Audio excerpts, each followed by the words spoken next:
Alas 2 ng hapon na dito sa Saudi, pero ito pa rin, nasa agahan pa rin.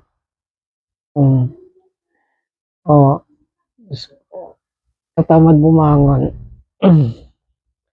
Kasi nga, Diyos ko, dinamay ko pa si Lord.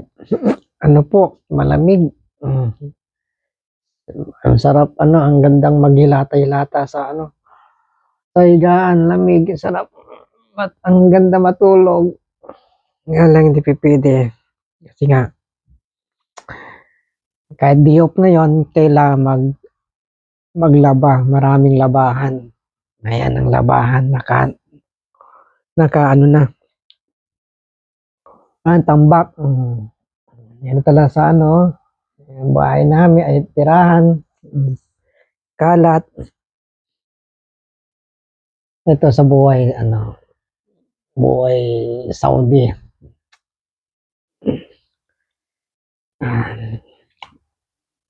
Tiis-tiis. Tsaga-tsaga. Kasama ang mahal sa buhay. Anak. Tangingan lang. Yung anak ko. Miss ko na rin anak ko.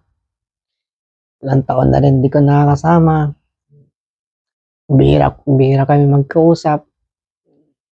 Mission lang. Merry Christmas. Mga 21, na yan, December 21. So, sa Pilipinas, pinaghahandaan ang Pasko. Ang buwan o panahon ng kapanakan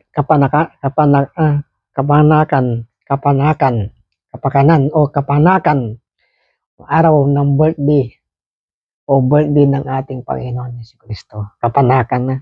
Nabubulol ako no. Pasensya na po. So, Merry Christmas po sa atin lahat dyan sa Pilipinas. Mabuhay po kayo at pagpalain nawa kayo ng may kapal. Maghari ang presensya at katwiran, kapayapaan sa bansang Pilipinas. Sa lahat, sa aking minamahal sa buhay, sa aking pamilya dyan sa Pilipinas. God bless you all. God bless.